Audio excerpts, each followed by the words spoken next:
की हर एक डिटेल बारीकी से बताई थी। यह भी बताया था कि सरकार इसके लिए कमेटी बनाने जा रही है जिसके अध्यक्ष रामनाथ कोविंद होंगे। यह फाइनल हो चुका है, लेकिन सरकार इसमें एक कदम और आगे बढ़ चुकी है और पूरी कमेटी तैयार कर ली गई है। एक देश एक चुनाव के लिए बनी कमेटी के बाकी सदस्यों का चयन भी हो चुका है। अध्यक्ष रामनाथ कोविंद को छोड़कर 7 और सदस्य कमेटी में सबके नाम सामने आ गए, जिनमें 4 लोग राजनीति की दुनिया से नहीं है, यानी वो अपने अपने क्षेत्र के विशेषज्ञ हैं। आइए जल्दी से उन चेहरों पर नजर डाल लेते हैं और पूरे टीम को देखते हैं कि ये जो कमेटी गठित की गई है पूर्व राष्ट्रपति के अध्यक्षता में, आखिर उसमें कौन कौन से सदस्य हैं। इसमें सबसे पहला नाम आता है अध्यक्ष रामनाथ कोविंद का, पूर्व राष्ट्रपति रह चुके हैं। अब देखिए उन सदस्यों के नाम जो सबसे पहले हैं। इसमें अमित शाह केंद्रीय गृह मंत्री, अधीर रंजन चौधरी कांग्रेस के सांसद, गुलाम नबी आजाद पूर्व नेता विपक्ष राज्यसभा, एनके सिंह पूर्व अध्यक्ष वित्त आयोग, इसके अलावा सुभाष कश्यप पूर्व महासचिव लोकसभा, हरीश साल्वे वरिष्ठ वकील, संजय कोठारी पूर्व सीवीसी, इन तमाम लोगों के नाम इसमें शामिल किए गए हैं। इसके अलावा यह भी कहा गया है कि कानून मंत्री अर्जुन मेघवाल स्पेशल इनवाइटी के तौर पर हाई लेवल बैठकों में हिस्सा लेंगे। इस कमेटी की जो उच्च बैठकें होंगी, कानून मंत्रालय ने इसे लेकर एक अधिसूचना जारी कर दी है जिसमें कहा गया है कि यह देश हित में है। कमेटी संविधान के सभी नियमों का ख्याल रखते हुए सभी राज्यों के विधानसभा चुनाव, लोकसभा चुनाव, निकाय और पंचायत चुनाव को एक साथ कराने की संभावनाओं पर चर्चा करेगी और फिर उसी के हिसाब से सिफारिशें तय की जाएंगी। अब एक नजर जरा इसकी राजनीति पर भी डाल लेते हैं। फिलहाल 9 राज्यों राजस्थान, छत्तीसगढ़, बिहार, झारखंड, पश्चिम बंगाल, केरल, तमिलनाडु, पंजाब और दिल्ली में इंडिया गठबंधन की सरकार है। राजस्थान और छत्तीसगढ़ को छोड़कर बाकी के 6 राज्यों की सरकारों के पास 1 साल से अधिक का कार्यकाल बचा हुआ है और इन 8 में से 6 राज्यों में बीजेपी नंबर 2 की पार्टी है। दूसरी तरफ महाराष्ट्र, हरियाणा, सिक्किम, मध्य प्रदेश, पुदुचेरी और अरुणाचल प्रदेश हैं जहां एनडीए की सरकार है और इन राज्यों में 2024 में ही चुनाव होने वाले हैं। इनमें से ज्यादा 6 महीने का फर्क आएगा। जैसे महाराष्ट्र और हरियाणा में अक्टूबर नवंबर में चुनाव होता है, तो मध्य प्रदेश में नवंबर 2023 में चुनाव होने वाले हैं। यानी अगर एक देश एक चुनाव का यह फॉर्मूला लागू होता है तो एनडीए के मुकाबले इंडिया को ज्यादा नुकसान उठाना पड़ सकता है। इसलिए इसे लागू करने की मुश्किलों को लेकर सवाल बरकरार है और क्षेत्रीय क्षत्रपों के बयान भी इसे लेकर लगातार सामने आ रहे हैं। आगे बढ़ते हैं और एक बहुत बड़ी खबर उत्तर प्रदेश की बात करते हैं, क्योंकि उत्तर प्रदेश में घोसी की जो सीट है वो हाई प्रोफाइल बन चुकी है और नाक का सवाल भी, जहां उपचुनाव का प्रचार कल ही थम गया और एक दिन पहले प्रचार के मैदान में कूदे योगी आदित्यनाथ ने चुनाव का रुख मोड़ दिया है। मऊ डॉन मुख्तार अंसारी का इलाका और वहां बगैर नाम लिए सीएम योगी ने अपराध के खिलाफ वोटर्स को बड़ा संदेश दिया और कहा कि पहले माफियाओं का बोलबाला था, लेकिन अब माफिया जान की भीख मांगते हैं। सबसे पहले आपको योगी आदित्यनाथ का वो बयान सुनवाते हैं, उसके बाद इस खबर की डिटेल। प्रधानमंत्री मोदी जी के आह्वान पर उनके नेतृत्व में उत्तर प्रदेश में सरकार बनी भारतीय जनता पार्टी नेतृत्व की। ये जो माफिया सवाल लहराते थे, आज व्हील चेयर पर अपनी जान की भीख मांगते हुए दिखाई दे रहे हैं। घोसी की सीट को जीतना बीजेपी और समाजवादी पार्टी दोनों के लिए नाक की बात बन चुकी है और इसलिए एक उपचुनाव के रण में खुद मुख्यमंत्री उतर गए और उनसे पहले डिप्टी सीएम केशव प्रसाद मौर्य और ब्रजेश पाठक भी प्रचार करने के लिए वहां पहुंच चुके हैं। इसी तरह समाजवादी पार्टी के भी 3 बड़े चेहरे घोसी में चुनाव प्रचार कर चुके हैं। खुद अखिलेश यादव पहुंचे तो उनके अलावा चाचा शिवपाल यादव और राम गोपाल यादव भी डेरा डाल चुके हैं। समाजवादी पार्टी को कांग्रेस और आरएलडी का समर्थन पहले से ही हासिल है, चूंकि एक बात यह भी है कि ये सब नए गठबंधन इंडिया के मेंबर भी हैं। लेकिन योगी आदित्यनाथ ने आज मुख्तार अंसारी के इलाके में यूपी को अपराध फ्री बनाने का एक बार फिर से क्लियर मैसेज दिया। वो सारे मुद्दों पर भारी पड़ सकता है, क्योंकि इस वक्त इस इलाके में सबसे बड़ा मुद्दा मुख्तार अंसारी का ही होता था। उसका टेरर, उसका डर लोगों के मन में था, लेकिन अब वो मुख्तार सलाखों के पीछे है, व्हील चेयर पर है और अपनी जान की भीख मांग रहा है। योगी आदित्यनाथ ने दोबारा बीजेपी में आए दारा सिंह चौहान के लिए वोट मांगा और घोसी की जनता से विपक्षी गठबंधन इंडिया को छलावा बताते हुए उनके जाल में ना फंसने की अपील की। समाजवादी पार्टी कांग्रेस को साथ साथ निशाने पर भी लिया और कहा कि ये तमाम लोग सिर्फ अवसर को लेकर एक साथ गठबंधन को लेकर आ रहे हैं। याद करिए 2005 में तत्कालीन समाजवादी पार्टी के नेतृत्व में सरकार चल रही थी और दंगाबाज और माफिया असला लहराते हुए कहीं यादवों की हत्या कर रहे थे, कहीं दलितों की हत्या कर रहे थे। तब न सपा की सरकार उन माफियाओं का कुछ कर पाई थी और न ही कांग्रेस के मुंह से कोई गोली निकल रही थी। तब गोरखपुर में मैं सांसद था और तब इन दंगाबाजों के खिलाफ लड़ने के लिए मैं ही गोरखपुर से चला था।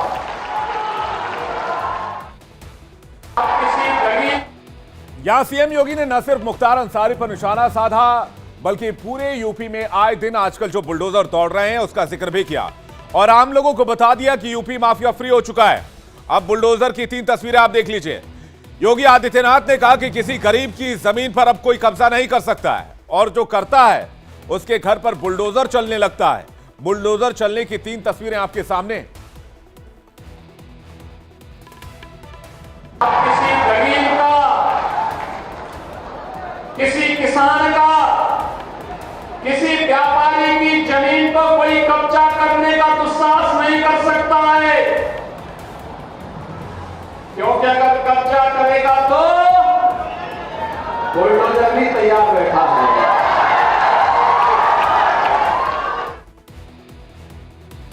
आपको बता दें घोसी में 5 सितंबर को उपचुनाव होना है जिसके लिए कल प्रचार का आखिरी दिन है और लगातार बड़े बड़े नेता घोसी पहुंच रहे हैं और उत्तर प्रदेश में घोसी की सीट नाक का सवाल बन चुकी है। इसी तरह सीएम योगी से जुड़ी एक और बड़ी खबर आपको बता दें, मऊ के अलावा योगी आदित्यनाथ आज अपने गृह जिले गोरखपुर में भी थे। सुबह सुबह गोरखनाथ मंदिर में जनता दरबार लगाया। जल्दी से तस्वीरें दिखाइए। ये देखिए योगी आदित्यनाथ की जनता दरबार, जहां जाकर हर एक शख्स से वो पर्सनली मिले, उनकी चिट्ठी पढ़ी, उनकी शिकायत पढ़ी और फौरन एक्शन का आदेश जारी कर दिया। शाम में सीएम योगी ने गोरखपुर को विकास की बड़ी सौगात दी। 628 करोड़ की कुल 195 प्रोजेक्ट का उद्घाटन और शिलान्यास किया। सभी प्रोजेक्ट पीडब्ल्यूडी के हैं। उद्घाटन और शिलान्यास के बाद यहां भी सीएम योगी ने जनता को संबोधित किया और विरोधियों को निशाने पर लिया।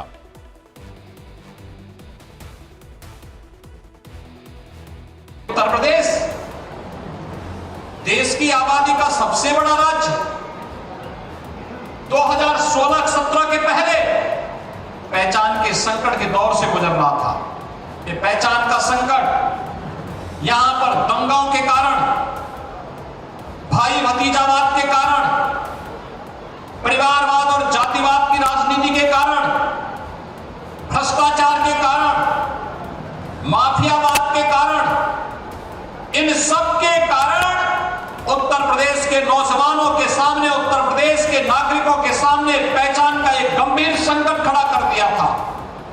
और आज इसीलिए मैं आपके पास आया हूं आपसे कहने के लिए, ये पहचान का संकट जिन लोगों ने खड़ा किया था उन लोगों के सामने ही आपने पहचान का संकट खड़ा कर दिया है और स्वयं अपनी पहचान को दुनिया के सामने एक नई आभा के साथ प्रस्तुत किया है। और यही नई आभा है जिसमें नए भारत का नया उत्तर प्रदेश है, तो नए उत्तर प्रदेश का नया गोरखपुर भी आपके सामने है। अब उत्तर प्रदेश से छत्तीसगढ़ चलते हैं जहां चुनावी सरगर्मी बढ़ने लगी है। केंद्रीय गृह मंत्री छत्तीसगढ़ के दौरे पर थे। रायपुर के रण में आज एक साथ कांग्रेस बीजेपी दोनों पार्टियों के नेता पहुंचे। प्रचार के मैदान में अमित शाह खुद गए, इधर राहुल गांधी भी पहुंचे। दोनों का आमना सामना प्रचार के मैदान में हुआ। दोनों नेताओं ने विशाल जनसभा को संबोधित किया। विधानसभा चुनाव से पहले ये पहली बार है जब अमित शाह और राहुल गांधी एक ही दिन छत्तीसगढ़ में थे और दोनों नेताओं ने एक दूसरे पर जमकर वार पलटवार किए।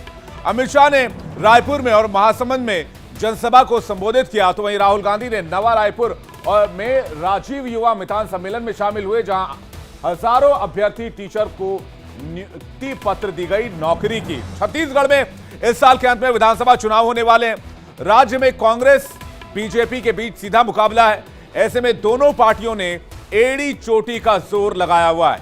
इसी कड़ी में केंद्रीय गृह मंत्री अमित शाह कल रात ही रायपुर पहुंच गए थे और आज अमित शाह ने कोर कमेटी की बैठक में हिस्सा लिया। आपको बता दें कि 70 दिन के भीतर अमित शाह का छत्तीसगढ़ का चौथा दौरा है। जनता को संबोधित करते हुए अमित शाह ने कांग्रेस की भूपेश बघेल सरकार पर बड़े हमले किए, कई घोटालों का जिक्र किया और एक साथ पूरा का पूरा आरोप पत्र जारी कर दिया और सीएम बघेल से इसका जवाब भी मांगा है। मैं पूछने आया हूं भूपेश बघेल को,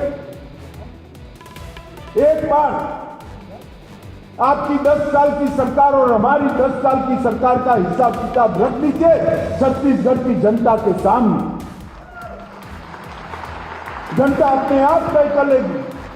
हमारी 15 साल की सरकार का 1/3 काम भी, अरे 1/3 भी अगर आपने 5 साल में करा है तो शासन पर आपका अधिकार बनेगा, परंतु आपने 5 साल में घपले, घोटाले, अत्याचार और लूट खसोट करने का काम किया।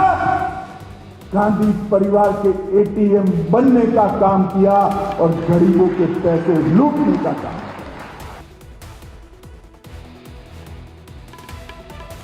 और अब आइए आपको बताते हैं कि अमित शाह ने जो आरोप पत्र जारी किए हैं उसमें छत्तीसगढ़ की सरकार पर क्या आरोप लगाए गए हैं।